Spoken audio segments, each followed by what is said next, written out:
Hi, I'm John Skiba, and I am the founder of the Consumer Warrior YouTube channel. I'm also a licensed attorney in the state of Arizona. And in this video, I'm going to address a question that I get quite a lot in my law practice, and that is, how much debt do I need to file for bankruptcy? But if this is your first time here to my YouTube channel, please go ahead and click subscribe, check that little bell. That way you'll be notified each and every week when I put out new videos that'll help you deal with your serious debt problem. All right, so a question I get a lot, I do bankruptcy practice. I help people go through the whole bankruptcy process. And a question I get frequently when I talk to people is they say, how much debt do I need to file for bankruptcy? And sometimes they're wanting to know, is there actually a specific dollar amount that the bankruptcy code requires that you have? Or is there just kind of more general type question of, how do I know if it's time? If it's time to just kind of pull the plug, do the nuclear option on this thing and get rid of this debt once and for all? Well, in a typical Chapter 7 bankruptcy, there is no requirement for a certain amount of debt. The bankruptcy code doesn't say you have to have, $10,000 in debt, anything like that.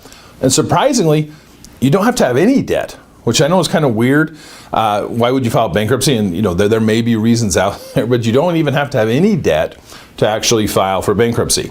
What you have to know, and kind of more to the second kind of scenario, where wanting to know, is it something where there's a tipping point where I recommend bankruptcy? And it's really an individualized case-by-case situation. Because I can tell you, I have filed bankruptcy for clients where they've had under $10,000 of debt. Now, it's going to cost you a couple $1,000s to file for bankruptcy between court costs and legal fees and all that kind of stuff. A lot of firms like myself, we can do Chapter 7 bankruptcies for no money down, and then we break it up into payments. Even still, if you owe $5,000, you shouldn't file for bankruptcy because it would be cheaper just to negotiate and settle those things out.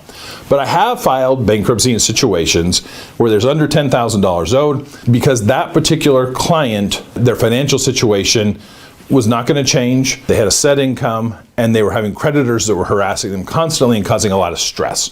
And so it made sense to file the bankruptcy to stop the collections, get rid of the debt, and allow this person to have some peace in their life. And I knew their situation wasn't going to change. It was a set income, and that's how it was going to be. And so it made sense to do it in that particular situation. I can tell you I have seen the flip side as well, where people owe a lot of debt. They owe $100,000 in credit card debt, but their incomes were high enough that it made sense to take a different approach other than bankruptcy, maybe like a debt settlement approach, and just try to get the debts dealt with that way. So I know that's not entirely helpful, but what it does do is you kind of need to look at your situation. I usually use a 5-year rule. The 5-year rule is, if you think you could pay off your debts within 5 years using some type of debt settlement or maybe like a Dave Ramsey debt snowball type thing, if you think you could get those debts dealt with and out of your life within that 5-year period, then I think that you should look at that other than bankruptcy. However, if you have been dealing with the same debts for years and years and years, essentially you've made tons of different attempts, different approaches to get rid of them, but you're still dealing with the same old credit card debt time after time, or you've paid them off and then you've incurred new debts, then that's a time to look for bankruptcy. But the real tipping point for most people is when the creditors are starting to really cause some pain in your life, usually through like a wage garnishment or a bank levy.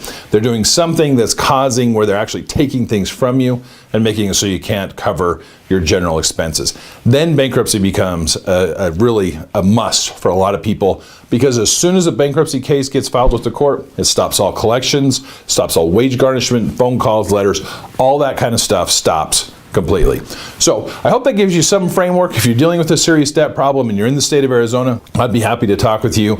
I offer free consultations where we go over these things to determine, is bankruptcy a good option for your situation or not? And if not, I do offer some different solutions to that. My contact information is in the notes below. Click on there, schedule an appointment, and I can see if I can help you. Thanks for watching today.